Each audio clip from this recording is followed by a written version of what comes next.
Welcome, everybody, to the show. Paranormal Round Table, PRT for short. My name is Josh Turner. Everyone calls me Wolf. Or they call me Sir or Mr. or Miss Wolf if you must. Now, I was just joking. They better not call me that. There'll be some weird stuff going on there.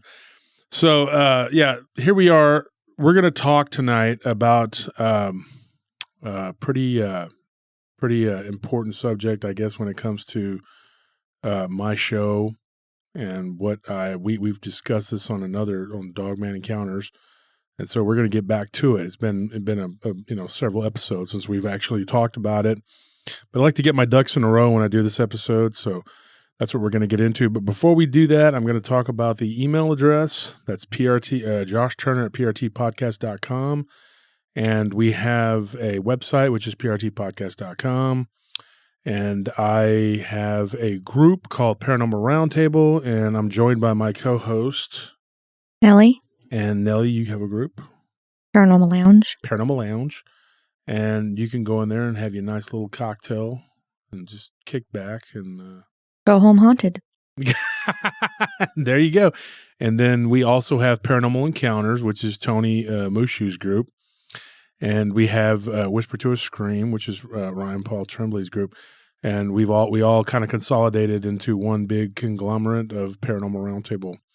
Ryan Tremblay and me are trying to get it on track so that we can start dropping a show every Sunday, which is going to be a regular thing. But he's still trying to get his PC thing taken care of.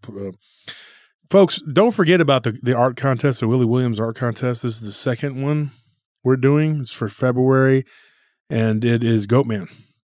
So draw Goatman, and you may win some pretty cool swag and some money. We're giving away money, folks. Just draw a Goatman. Okay, just draw it. It doesn't have to look. I had 2 people already send me their submissions, believe it or not, and then say, "Don't put those out there. That wasn't my best work." And I'm like, please just let me post what you drew, because it looks fine. Okay. It looks great. It looks awesome. You know, maybe it's Maybelline. Okay. I don't know. It's just, you look wonderful. Okay. But the bottom line is they're just like, well, I don't think it's my best work and whatever. You know who you are. And I think you did a great job, sir and ma'am, the 2 people that did that to me. But I guess they're redrawing it. So whatever. Got a couple other guys that have already drawn some epic stuff. Roger Carter, of course, his is going to be, it's pretty epic. And Jason McFadden, I don't know, those 2 are pretty good. But, folks, an 11-year-old child, wonderful kid. She won second place, okay? So anybody can win this thing.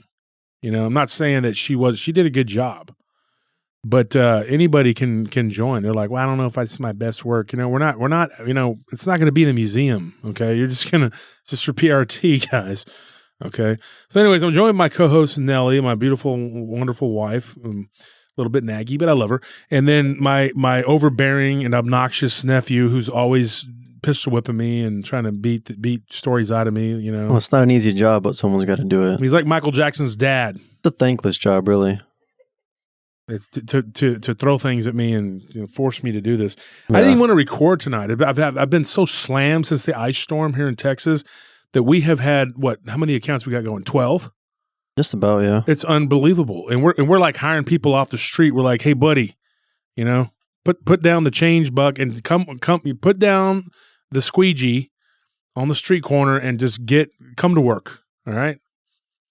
And so, we're hiring people out of the Jack in the Box drive-thru at this point, folks. Hand out badges left and right. We are trying to get people.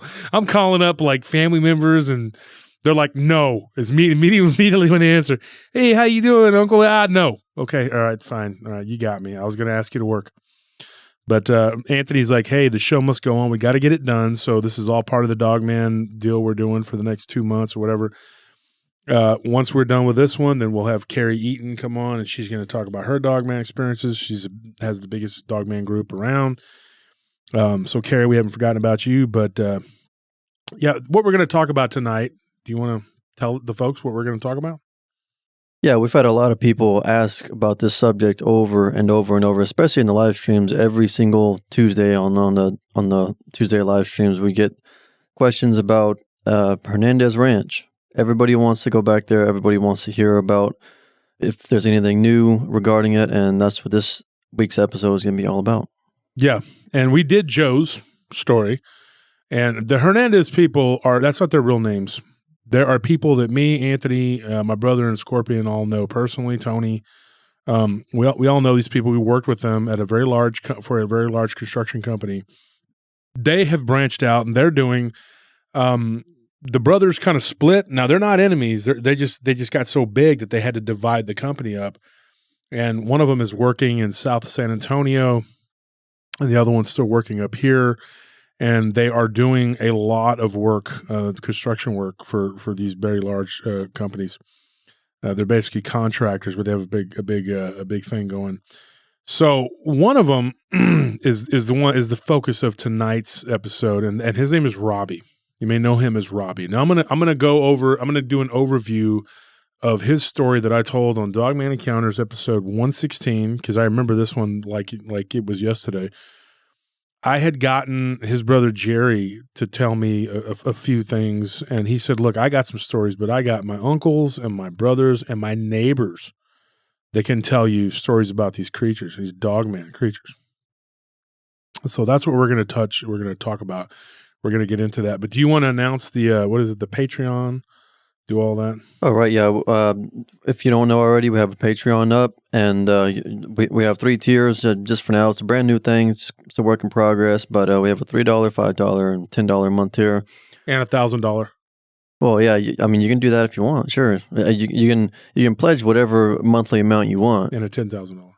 Yeah, that would be awesome. If at least one person could be that generous, those are for the celebrities out there that listen to my show. All one of you. Yeah, we're kind of a big deal. Yeah, I listen to myself. I consider myself a celebrity. Whatever.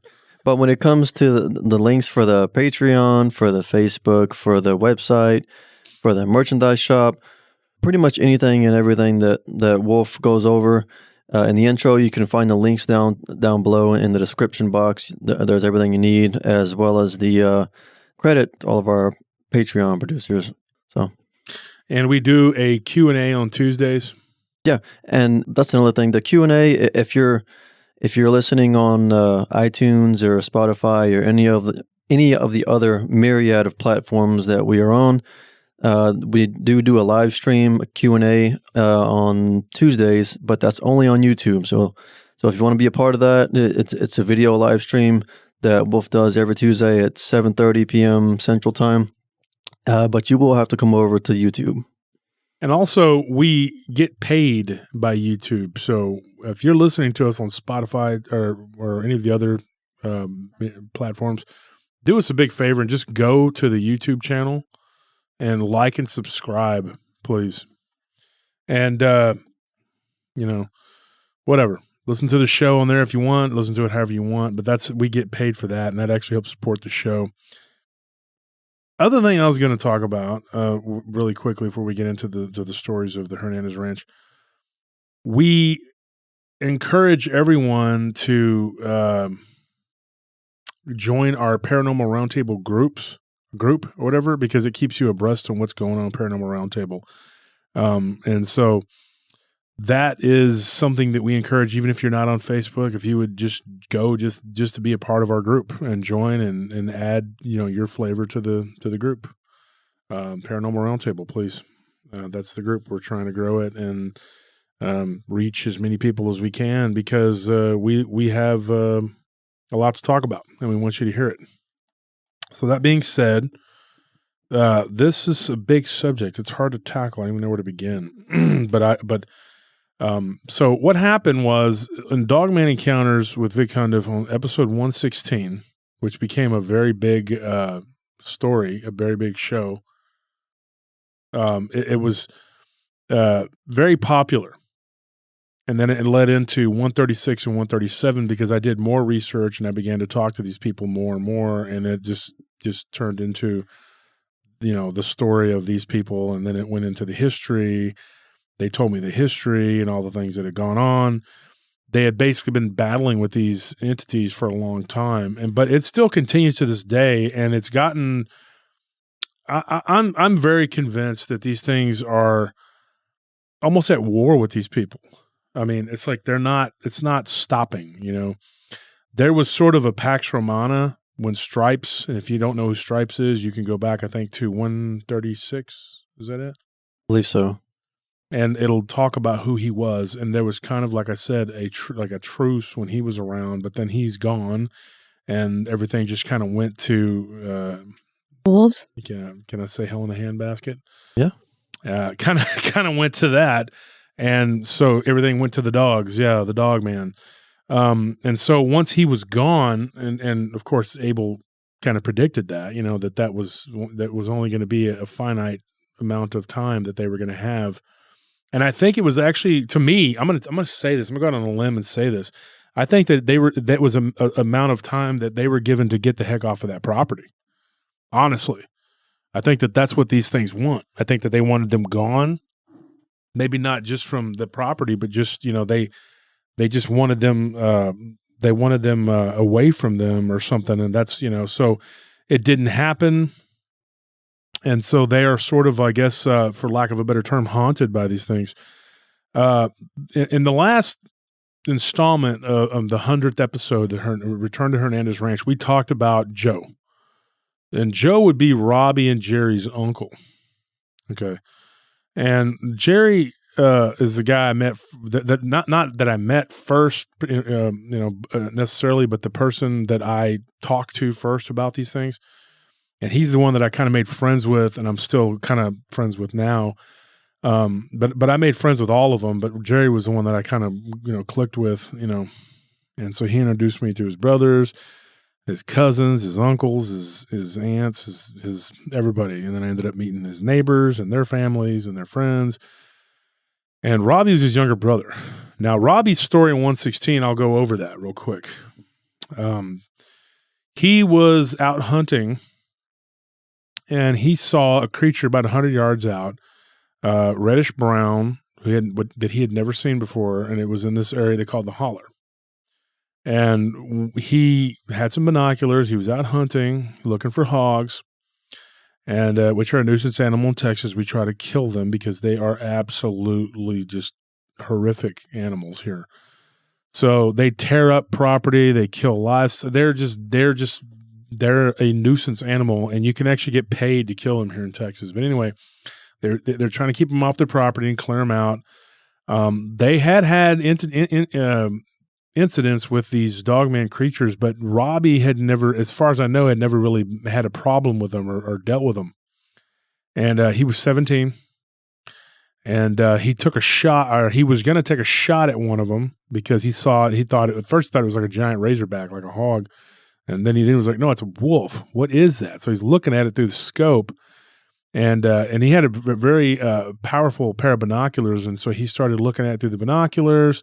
Then he started realizing, you know, that this was something he had never seen before. And he thought, man, this is a very terrifying creature. He got its attention by, unfortunately, he whistled at it, which was, you know, Mexican folklore tell you don't whistle at things, okay? You whistle at the lechuza, it comes at you. You whistle at La Llorona, it comes at you. You whistle at this, the hombre lobo, it comes at you. Wait, so why did he, I mean, even folklore aside, why would you see something like this and then whistle at it? I think he wanted to see if it was a dog. You know, he said it looked like a large dog, and he thought maybe it was a wolf-looking dog. And so, you know, because to this day, he's never been able to give me a good explanation as to why he did it. It's almost like a compulsion. I mean, you know. Well, it sounds like he got his question answered. He sure did. And Anthony, you know the story of what happened. He ended up getting chased on his ATV, and he jumped off the ATV as he got into a pasture that was inhabited by a bull. Now, this bull has been on the show stories. No, we didn't have him on the show. He didn't come on and go, I'm just misunderstood. I have sharp horns and hooves and everyone hates me. I have parental issues. No, that's not what happened. I sound like John Lithgow for some reason. I know. That's Is it John Lithgow the bull? But it's funny because like the bull's name is Simon, and if anybody's been following the story of the Hernandez Ranch, you know who Simon is. Simon is about as notorious as they come as a bull. In fact, he was so notorious that the dogman didn't mess with him. He was kind of like, the dogmen are BA. That means bad A's, but the bull was like the BA that the BAs didn't mess with. Let's put it that way. He kind of had the run of the place, and he pretty much killed whatever. In fact, according to the legends that I've heard, he killed other bulls. He gored a horse. He almost killed a guy, stomped his guts out. One of the workers killed a dog or two, and he killed a boar. So Simon was one of the most notorious animals. He was mean. I mean, he was a bad dude, and these guys were legitimately afraid of him. So to jump off of your ATV in the pen with Simon meant that you were taking your chances with that over what was chasing you. So for those of you who don't listen to Dogman Encounters and don't understand, that don't understand what I'm talking about, and may not go back and listen to it, that what I'm going to tell you right now, for those of you who are strictly just PRT listeners, and there's a lot of you, I'm going to tell you, he jumped off of his ATV and he went up a tree. And the bull cornered him. It kept him there in the tree because in this pasture there were only two. Like I think he said 2 trees, and one of them was like a dead oak, and the other one was like a live oak. And he jumped up the live oak, and he went up it, and he just sat up there on a tree branch. And this creature that was following him, this werewolf-like creature, got down and it flattened its body out to avoid detection by the bull. And the bull was looking around like, he heard something. He was sniffing the air. He knew there was something there. This thing was not afraid of these creatures either. I can tell you that right now. If he would have caught that thing in his pen, he probably would have charged it and tried to attack it. And they even said that they witnessed this bull attack one of these creatures. So that's something that Noah claimed to have witnessed. So, I mean, and I'm going to take his word at that. He said, my bull actually killed one. That's what he claims. And that the other ones took its body, but they never came back to try to get revenge. So, you're talking about like an 1,800-pound animal that's 600-pound dogman versus something 3 times your size and probably 5 times as strong as you are. So, if these creatures are purely flesh and blood, they had their hands full with the bull. And even if you are an ethereal being that can turn yourself into physical or whatever, you're still not going to take the chance to be gored or killed by this. So anyway, the creature flattens itself out. It got dark. He's sitting up there, meanwhile the ATV's up against the barbed wire fence and it's running out of gas. And he's thinking, I'm going to have to jump down off the tree at some point and try to get away from this bull and from this creature. The creature had the patience of Job because it just laid there flat and he could see it too. And it was like it was trying to blend in with the ground. And he said it was reddish brown. And it did blend in with the ground. And he said he was like waiting, just to see, if he could get his opportunity. Well, eventually his mama got worried about him because he's a little mama's boy. Robbie, I'm not trying to be a jerk, but you are. And then he said, I'm just kidding. But then he said that he sees headlights coming down the gravel road. And sure enough, it's his 2 older brothers and his uncle Noah, who was the only one that could handle that bull. And Noah got out and Noah yelled at him, hey, get out of here, whatever. Well, the creature was behind his oldest brother, and Andrew did not realize that bull was that dogman was there. And he says, "There's something behind you. That's why I'm not coming out of the tree." And he says, "The bull is put away. Why are you? Why are you up in the tree?" And he said, "There's something behind you." So he goes, "I don't see anything." Then he turns around, and this thing pops up. As the bull is being put into the other pen, then there's no more threat. So this dogman pops up and is like ready to pounce. And then his brother literally fell backwards and rolled and then jumped up and ran to the truck. And they all got in the truck and took off. And they all saw it, except for I think Jerry didn't get a good look at it because he was on the other side of the truck, I believe. I don't know. You have to go back and listen to the episode, but that's what I remember of them telling me. And they said that the creature, I guess, went its own way, and they bailed. And Noah, always willing to take a shot at one of these things, which is probably part of the reason why all this is going on. He's always got an assault rifle or something ready to go. He claims to have shot at these things multiple times or actually hit them too. And it doesn't do anything. He literally told me that they will back off or go away, but it doesn't stop them. It's like he told me literally, it's like the Terminator. You can shoot them, but it doesn't stop them. They don't get the hint like, hey, I'm whatever. So they don't want to be shot and they can feel the pain, but it's like it doesn't really affect them like it does us. And so also this guy was not just using regular bullets either, according to him, So I don't know what to make of that. But so anyway, that was Robbie's encounter that I told on the ranch, but there was more. There was more stuff that happened. And I'm going to get into that. A couple years ago, they were at the river, and I talked about this on episode 100 of the Hernandez Ranch, the Return to Hernandez Ranch for our anniversary show. And him and Jerry were with another group of people, and they saw two of these dogman creatures come up on a ridge overlooking the river that they were floating down. And they were like, they saw them clear as day, but the people that they were with did not see them. They didn't appear to them like Robbie and his girlfriend, and I believe Jerry and his wife, and one of Jerry's kids, one of his younger sons. They saw them, but the people they were with didn't see them, with the exception of one girl. And she saw it too, and they knew she wasn't lying because she gave a description of it. And I found that out later that there was a girl, and she was Caucasian. She wasn't Hispanic, and she was from San Marcos, and she saw it too. Now, Anthony, we've talked about this before, how people see things on different levels. Right, like the human eye, like the way people perceive things is different from person to person. And I think the example I gave last time was that there was this picture of this dress going around on the internet for a while. It went viral where some people saw the color as white and gold, including myself, and others could swear up and down that dress was black and blue.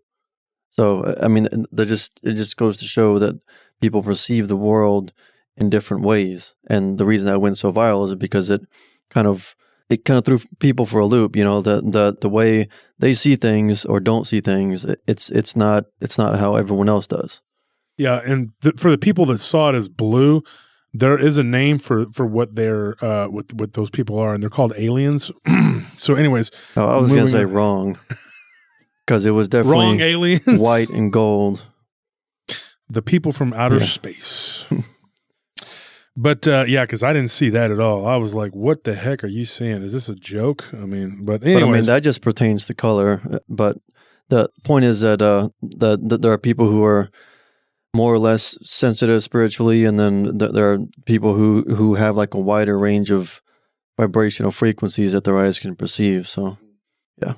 And folks, if you want a more detailed version of that story, you can go to episode 116 of Dogman Encounters, and then 136 and 137 gets into stripes and all the other stuff that went on. That was the beginning of the Hernandez Ranch. I kind of fell backwards into it. In fact, we worked with these guys for a couple years before I ever got the story. Yeah. Yeah. So, I mean, it was like, I didn't know that these people, it's like me and Nellie. Nellie, we were at the Big and Tall store. And that lady goes, "Yeah, my mom outside of Lockhart." Mm-hmm.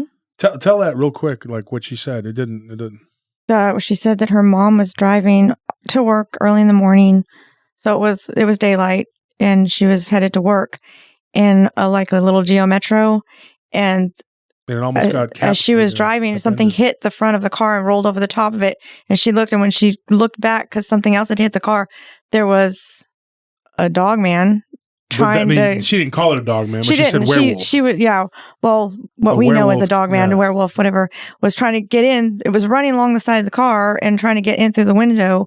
And then she didn't say exactly how she got away from it, but when her mom actually went back home and told her that, she goes, "You're not going to believe me, but I was attacked by a pack of werewolves." Yeah. The car was attacked. And we're planning on trying to get a hold of her. And she had said her car had to have work done to it. Oh, yeah. And we've heard that before. Mm-hmm. We've heard that before. So here's what happened with the and of course we talked about those creatures at the river. But here's what happened. So, subsequently, he has moved away from the ranch. Robbie moved out, went on his own, and then he started kind of contracting for it on his own because he didn't stop. He didn't want to stop working for his brother. That wasn't the issue. It was the company that they were working for, because they were working them, and then they were slow at paying. And trust me, I know, because that can be an issue. And Anthony, you know all too well. And so he got to an impasse where he told his brother, look, I'm not waiting around for these people to pay us. I'm going to go do my own thing. So he started doing his own thing, and he moved to an area that was southeast of San Antonio. And he lived out there for a little while. Nothing happened. It was uneventful. Nothing went on for, about a year or two. He lived out there and he drove to work, no problems. But things did happen. They did start up. He moved to Blanco. And he was living with a girl that ultimately became his wife. And so she was his living girlfriend. And she had two kids. So he had stepchildren. The little boy was usually with the dad, but the little girl stayed with him quite a bit. And Robbie's like a workaholic. He was always working. So he was coming home and he was hearing these stories of this monster that was in the closet. Okay. Now, you got to remember, Robbie had that horrific encounter with this dogman creature, and he didn't really thought much of it. And the little girl just kept saying Dada, which is what she called him, because she was real little when they got together. So she was kind of like his dad. I mean, he'd always just known her. She'd known him as the dad. Her real dad, sadly enough, didn't really want nothing to do with her. And so it's just pretty sad when that happens. But anyway, he took her and kind of just raised her, she was like a little bitty kid. And so she said, Dada, monster, kokoi. And he's like, what are you talking about? And so he kept asking his girlfriend, he's like, what is she talking about? And she's like, I don't know. She keeps saying that there's a monster that hides in the stuffed animals in her closet. So one night she cried and she wouldn't, the mom couldn't console her. So he went in there and he laid with her and he would read her a story, go to sleep, whatever. And, it was a weekend where they had the little boy, and the little boy, was out in the living room, whatever. And, it was summertime. So he had a late curfew. Like he could stay up later. And the little girl had to go to bed early because she was still small, a toddler. And so he asked the little boy, he said, what is it that she's talking about, because she wouldn't tell him exactly what it was. She couldn't describe it. And he said that one day he was in the room playing with her, and that one of the dolls began to shake. And it was some sort of toy that made noise. And so she says, Kokoi, and she points into the closet. And when he looks over, he sees what looks like two red eyes. And so then he was like, oh my gosh, what is that? And so he gets up and he leaves his little sister there and he runs out of the room and goes and gets his mom. And the mom had a friend over and the friend was there. And she was like, I'll go with you. It's two women. I mean, but they got a bat and they went into the, and the little girl was not fazed by it. She just said, oh, a puppy. She called it a puppy. And they asked the little boy, he's like, it wasn't a puppy. It was some sort of red-eyed like monster, and she's like, what did it look like? So the mom's friend was an artist, not like a forensic sketch artist, but she could draw. So she asked the little boy to give a description of it. When she drew it, not kidding, Angela is that's not her real name, but that's I'm going to call his wife that because that's very close to her name. But anyway, Angela said, she's like, I'm not joking. It looked like something from The Howling, what the little boy saw. And she's like, it scared the pee out of me. And she said that the little girl, she saw it when she walked in the room? No, what the little boy described with the red eyes. Mm-hmm. And then he started having nightmares, which led to him staying more and more with his dad. It's kind of a weird situation because the dad remarried and the stepmother is actually very close to the little boy. The little boy, the stepmom and him get along really good. And the stepmom actually gets along very good with his mother. It's kind of weird, but I mean, a lot of times that doesn't happen, but that's good. So the little boy, he didn't want to be there because this was happening. And then this puppy began to become more aggressive with this child to the point to where it would smack her and shove her down. And then one day she had these like weird looking bruise on her lower leg. And she said that it looked almost like something had bit her. And they had a small dog, a little Cocker Spaniel that lived with them for a little while. And they opened the door one day and it just ran away. Like it was just gone. Like, and it took off running and they never found it. They don't know what happened to it, but it would like whine and cry. And sometimes they'd hear noises like almost like it was being kicked or hurt. And eventually this puppy, she began to describe it as a dog. Then it became a wolf. So it was growing. Yeah. And then the wolf began to make threats, and the wolf began to, like it put its hand over her face one day and like try to make her stop breathing, according to, well, that went on for a couple of years like this, and they moved they was in an apartment, right? And they moved into a house, and then they were like, okay, this isn't working out. They moved to a house kind of out in the country outside of whatever. Well, he had never told Angela all the stuff that had gone on with his family, about the ranch, all the stuff that was going on. And she was, starting to ask questions because he went to a family reunion and Noah's like, oh yeah, there's werewolves all over our property. I shoot at them, because that's the kind of guy he is. Okay. This is a man that shot an AR-15 while I was talking to him, and I had the sound turned up in my truck, and Nellie's laughing. She knows about this. And I had the sound turned up, and I'm sitting there on Mopag, and stuck in traffic, and I hear, and I'm like, oh my gosh, And of course I got PTSD from the sound of it. Oh my God. No, that's not what happened. But no, it was a horrific sound, and I'm going like, what are you doing? Like, I'm shooting. And I'm like, I'm on the phone with you, dude. And you just blew my eardrums out.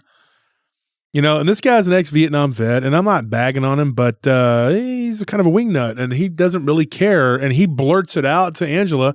So on the drive home, she's like, what is this about werewolves on your property? What are you talking about? And why is it that you don't really like going back to the ranch? The ranch is beautiful. It's a wonderful place. Why don't you like going there? He's like, I just don't. Okay. So then they're driving back home, one day near the Devil's Backbone, and we've all talked about the Devil's Backbone, and something runs out in front of their car. And according to what she said, it looked like almost like a thinner version of American Werewolf in London. And she was like, what the heck was that? And Robbie acted like he didn't see it. So when I talked to Robbie goes, well, heck yeah, I'm not going to let on, and I'm saying, dude, honesty is the best policy. Why don't you tell? He goes, tell her what? That my family is chased by werewolves? I'm not going to tell her that. And I said, well, and he said that it seems like the closer he lived to the ranch, the more that stuff would happen. But it wasn't always like of a physical nature. That's the weird thing. I mean, it's like there's that, but then there's other stuff too. So then Noah let it slip to her that him and Robbie were outside one day, and they were shooting. They had a bow, because this guy's obsessed with weapons, and there's nothing wrong with that. I know Noah doesn't listen to my shows. I'm not worried about him. He doesn't even watch TV. He doesn't even have internet. He thinks it's all, according to him, technology is going to kill us all. But anyway, and I don't know if I believe him or not, but maybe you're right about that. Well, he's living free. Broken clocks and all that. So free and wild. But, they were practicing archery, because Noah had always been his favorite uncle, because, he would teach him about weapons and stuff like that. And he said that he goes, oh, there's one of those wolves. Well, Robbie was terrified of them after what had happened to him, in the holler that night. So he's like, well, maybe I'm going to go inside. And he goes, no, let's take this one out.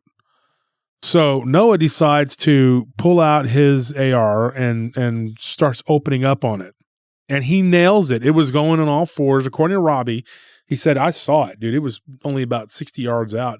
And he said that he hit it in the back multiple times, and all it did was kind of twitch and flinch and then pop up on two legs.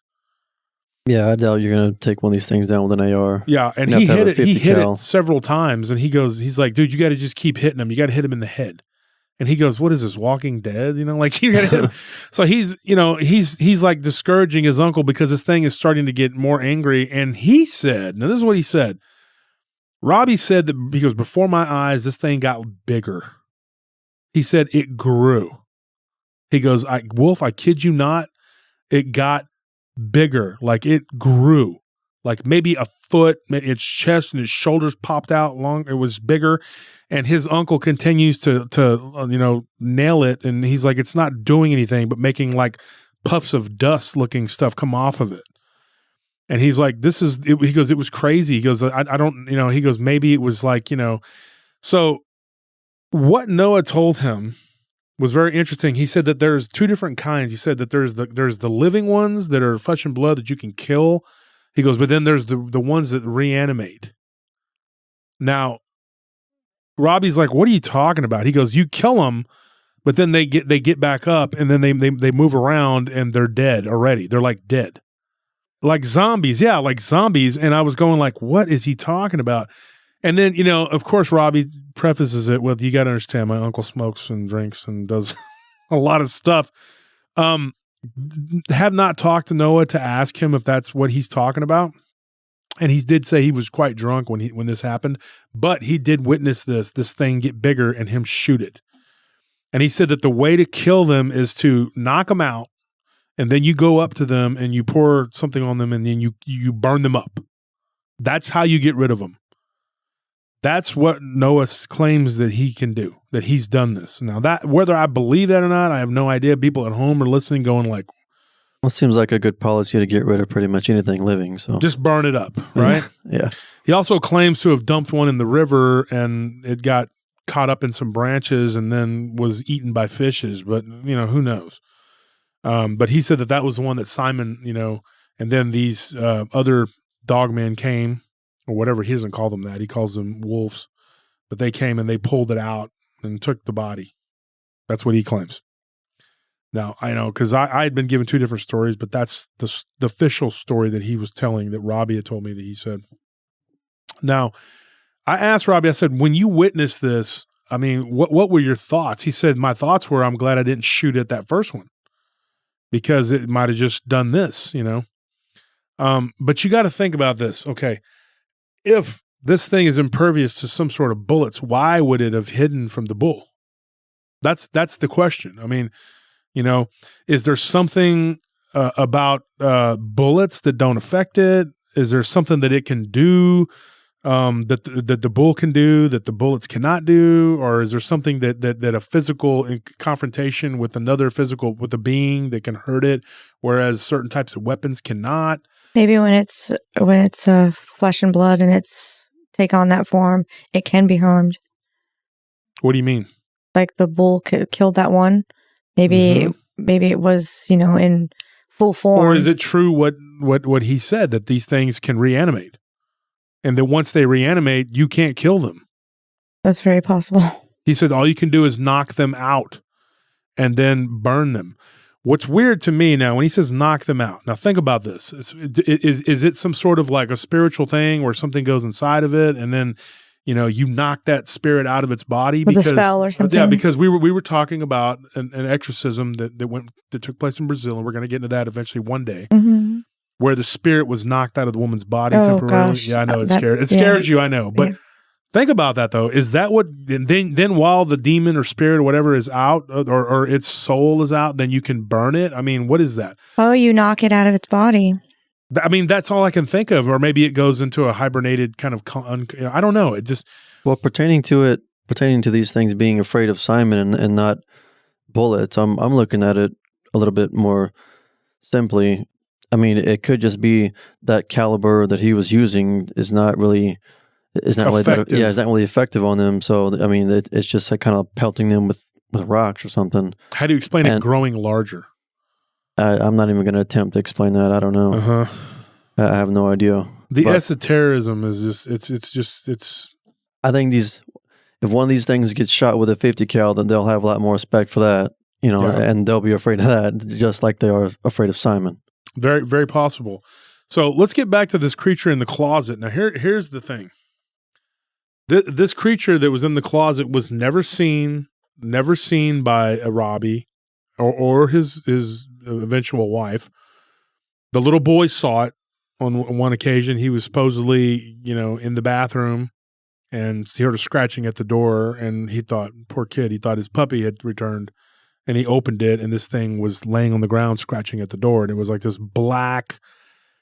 What's weird is the description he gave was like, it was a black, almost like a black blob, but with like arms and legs that were coming out of it, and it was like bubbling, but it was like a smoke. That's what he claimed it was. And then it's forming. You know what I mean? It sounded like something that was forming. And so he ran out screaming, and he said he ran through it. But it had the head of a wolf. And so that was, they eventually moved out of that house. And then there was another incident where the little kids were, I'm trying to remember here. I got the notes here. Oh, the daughter was playing with Joe and Nellie. We talked about this one. They were playing at Joe's daughter. Joe is his uncle, so that would be technically Robbie's first cousin, the little girl.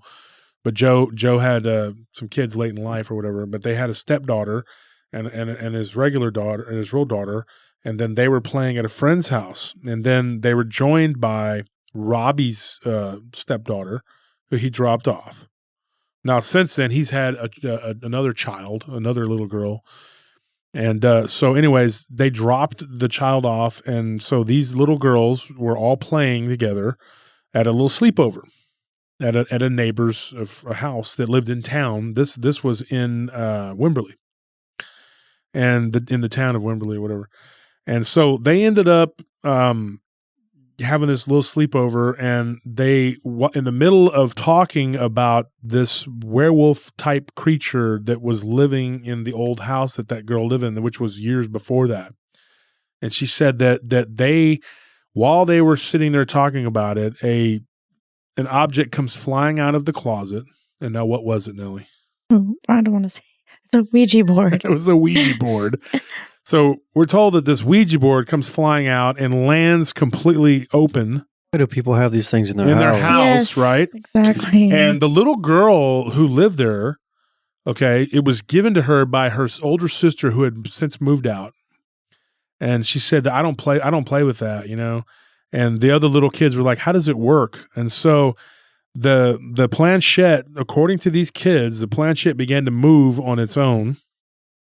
And it said the thing. That's all it said, was the thing. And they said that they would touch it and it would start sliding around, and it said the thing. That's all it was saying. And whenever they looked into the closet, one of the little girls pointed, and she's like, the thing, like literally. And when she points into the closet, what do they see? They see Nellie knows, she's already heard this story. What did they see, Nellie?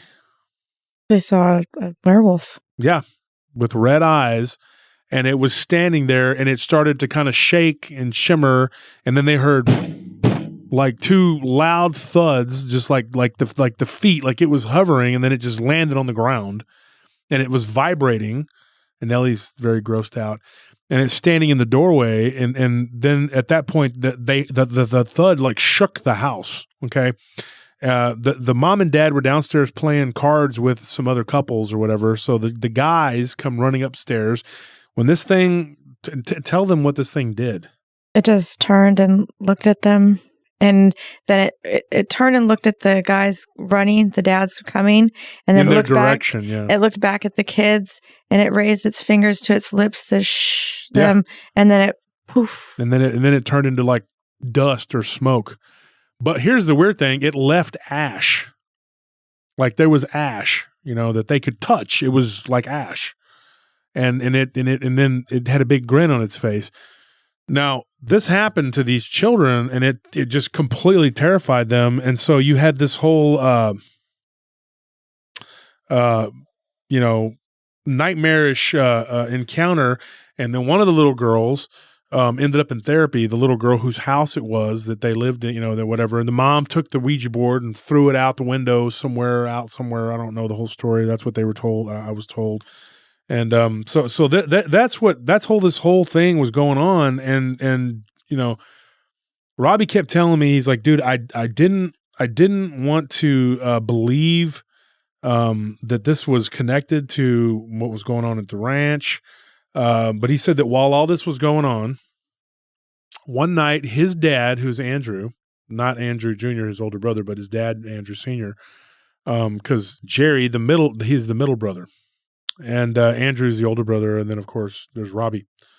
Robbie said that his mom and dad, almost had a wreck, and that his dad the mom ended up having a mild heart attack. Well, when he was called to go to the house, and they had rushed her to the hospital, he needed to go to the house to pick up something. I don't remember what it was. I can't remember what it was. They said that she needs her medications or something. So he went to the house because they had taken off, went to take her to the hospital. When he goes back to the house, he saw what he thought was something walking outside one of the windows, and he looks, and it's one of these werewolf-looking creatures. Once again, it was black, not reddish-brown like the one he had originally seen. And he said that he turned and he saw it like dead on, and it put its hand up on the window, and he said that it looked like blood was on the hand, and that it laughed, like a human, And literally that's what he said. He said it was like, and it put its hand up and then just like took off. So he goes up to the window, and he said, right before my eyes, I'm staring at it, and he's like, there's this bloody, like human handprint. Okay. And he said that it began to fade until it just looked like a smudge. And he was like thinking, I'm losing my freaking mind. At this point, he had gone to a psychiatrist and tried to explain to him some of the stuff that he had seen. And the psychiatrist was like, you need to be on psychotropic drugs, whatever. So he quit doing that because he knows that's not the case, because he just thought maybe part of it was being, it was hallucination affected by, what he had seen before, and he said, I was terrified. He goes, I sat there in that living room scared to go outside to give my mother her medication that was being rushed to the hospital. And they said, get her medication, you got to take it to the hospital. She was on 5 or 6 different meds at that time. She's since unfortunately passed away, but he's like, dude, I had to take this medication or whatever. And it was something that was very hard, because he couldn't even make himself, he was so afraid, he couldn't make himself leave to go outside. And he's like, this thing just messed with me. It's over there, doing this, and he thinks that it was symbolic, like the blood on the hand was like, this is your mother's blood. Now I'll tell you what happened. They were driving home, and this creature came running out in front of the vehicle. Okay. A werewolf looking type creature with a giant head is the way they described it. They said it was grayish black, and it ran out in front of their vehicle, ran backwards, against, going, along the side of the dad's, the driver's side, sorry, going back to the driver's side, then making a complete square around the vehicle, like over and over again, like a rectangle. And then it would cut and go back up the other side, run by the passenger side, then go in front of the vehicle again. It was taunting them. Making these really fast, angular turns and making them run off the road 2 or 3 times and giving his mother a heart attack. So that is why, and then ultimately she passed. But he couldn't even bring himself to, get the medication because it was so horrific, and he was just like, this is horrible. I can't even live my life. I'm paralyzed with fear. And so he said that was the only one that he thought maybe was a hallucination. So then the next day he goes back over to his mom and dad's house, and there's nobody there, and it's in daytime, and he went with his friend. He brought his friend with him, who we'll call John. But him and his friend John went over there, and his friend saw it, and it was basically just like a smudge on the window. You could see it, and it was from the outside. So something was there.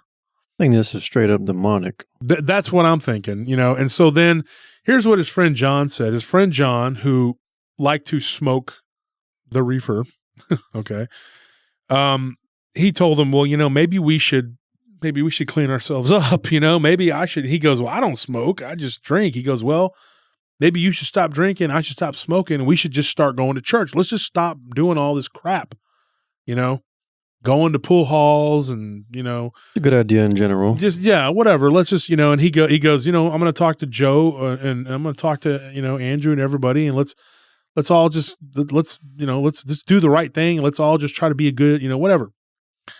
And unfortunately for him, he was leaving a bar, and now this bar is actually right there on the Devil's Backbone. And believe it or not, this is one of the bars where I actually had an incident with what I believed was a ghost hitchhiker. And he was leaving that bar, and he was headed west down the Devil's Backbone. Most of the dogman encounter stories that I get do come from that corridor too, the west side of it. And Anthony, you know that. And so he's driving his motorcycle. This is like the next day after the whole incident where the mother had the heart attack. He's driving the motorcycle, and the same thing happens to him. This thing runs out in front of his motorcycle, and then circles it, and then begins to run alongside it. But it just looks like a really large timber wolf, and he's looking over, and he's like, "This wolf is keeping pace with me." And he said once it clicked into his head, he was going about 40, and then he kicked it up to about 50, and then then 60, and then he's like, "Dude, I'm taking these, Devil's Backbone, Anthony. Yeah. You don't want to be driving too fast on some of them curves. No, definitely not. Those are Royal Canyons. You'll be in those canyons and they'll never find you. But like you'll just fall off into the ditch, and who knows how long it'll be before somebody sees you. So this thing was running alongside him, and he's like, dude, this thing is getting closer and closer to my bike. And then it stands up on two legs and begins to run alongside him. And it begins to put its arms out at its side, like it's trying to, like it's playing a game with him, And so he just slows way down. He goes, dude, I did this very dangerous thing. I just, almost stopped my bike. Just said, I'm going to try to take a chance. Maybe this thing will overshoot me, and it did. And then he said he turned his bike around and he just began to haul the other way to go back to the bar. There's only 2 or 3 miles up the road, so he's like, you know what? I'm just going to go back up the road, whatever. And so he did. And this thing it didn't follow him.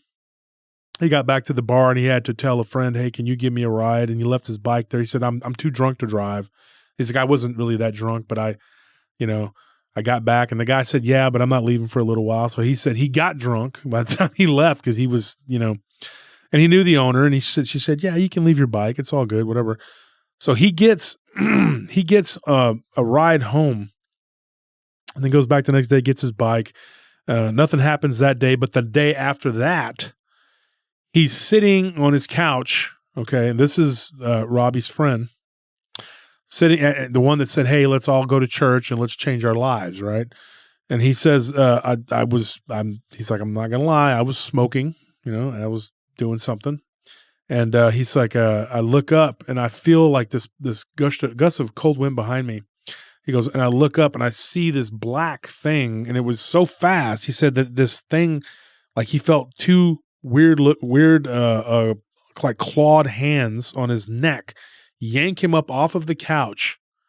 And as he did, he looked up and he saw this thing snarling with its mouth open, and it looked just like a black wolf with red eyes. And he said it took him and just launched him across the room, and from his living room all the way into the kitchen, and just threw him across the floor. And then he hit his head on one of the cabinets, and then that was the last thing he remembers. And then he woke up and his house was a mess. And Robbie told me that when he went over there, that his house was like in shambles, dude. And there was like scratch marks all over like something had ripped up the cushions on the couch. It had ripped up the cabinets, had been torn open. And he's like, unless he turned into a werewolf himself and did it, there was something there, but there was no signs of forced entry or exit. So what could have caused that? Like, what is this? It doesn't surprise me that this demonic entity attacked him in particular because he was the one who suggested, hey, let's clean up our lives and let's start doing right. The devil keeps count of everyone who tries to do right and tries to keep them doing wrong. I mean, whatever you want to call it, the devil, the darkness, evil, demons, whatever it is. And I really do think this is a case of demonic oppression. How or why it's on this group of people, this family, I don't know. I mean, it could be a result of some sort of witchcraft that someone put on them, some curse or hex. I don't know, but at this point, this goes way beyond just having these things on your land and having them harass you. I mean, this is like an entire. It's invading your life, like everywhere you go. Yeah, and what's weird, and there's one thing that me and Robbie talked about too. He's moved again since then, twice. Okay. When he was living south of San Antonio, nothing happened. Nothing happened. And it's funny because that area, I'm not going to give it away, but where he was living in that area southeast of San Antonio, do you know what it's known for? Bigfoot. He lived in the Bigfoot area. He even claimed that one of his neighbors claimed that they had seen a Bigfoot. They once saw a Bigfoot, and him and the neighbor talked, and he said, well, I saw what looks like a werewolf. And the neighbor looked at him like he was crazy because, it's like, even though he had claimed to have seen a Bigfoot, but then the neighbor's wife was like, well, yeah, I mean, we've got those out here too. She's seen them too? Well, no, but she said she heard stories of them. But that area, the south of San Antonio, me and Ken Gerhardt have gotten into it, not gotten into it, but we've talked. Discussed it multiple times. There's a lot of stories in that area of Bigfoot. Not much dogman activity, but he didn't have anything happening to him out there. He moves back into what I call the Devil's Backbone Triangle. Do you know why I call it that, Anthony? Because of the three cities that are, Yeah, and so it's connected, and then there's a river. There's two different rivers that run that area. Now we know that on the east side of this property of this area is predominantly where you get the Bigfoot sightings. There's been a couple dogmen, but mostly Bigfoot. The west part is the dogman, and we all know this because we've talked to multiple people. We even have a guy who bought a property. Big mistake. He bought property adjacent to where they're from. Yeah. And he's had a ton of stuff. And now since then, I've talked to one of his friends who also rented a house off of that property where he had a ton of stuff happening. And he never did see anything, but something was getting into his garbage and it smelled really bad. And he said that one of his children's friends had claimed that they saw this giant wolf-looking creature walking across the property one time. And their neighbors, they live about a mile up the road. So, folks, that's all the time we have for today. We're gonna finish this. We're gonna get back into this in a part 2, and I hope you guys tune in. You're gonna get a lot more of the Return to Hernandez Ranch part 2. So it's gonna be next week's gonna be part 2 of the Hernandez Ranch part 2, if that makes any sense, of the Return to Hernandez Ranch. The re-return. The re-return. The house stays re-revisited. Okay, so anyways, this is what's going on, and we're going to get back into that. I did a lot of work on this, trying to get these stories together and trying to piece them all together and bring them to you. So I hope you tune in next week, and thanks for listening. And hopefully Simon's not got you up in a tree somewhere. Good night.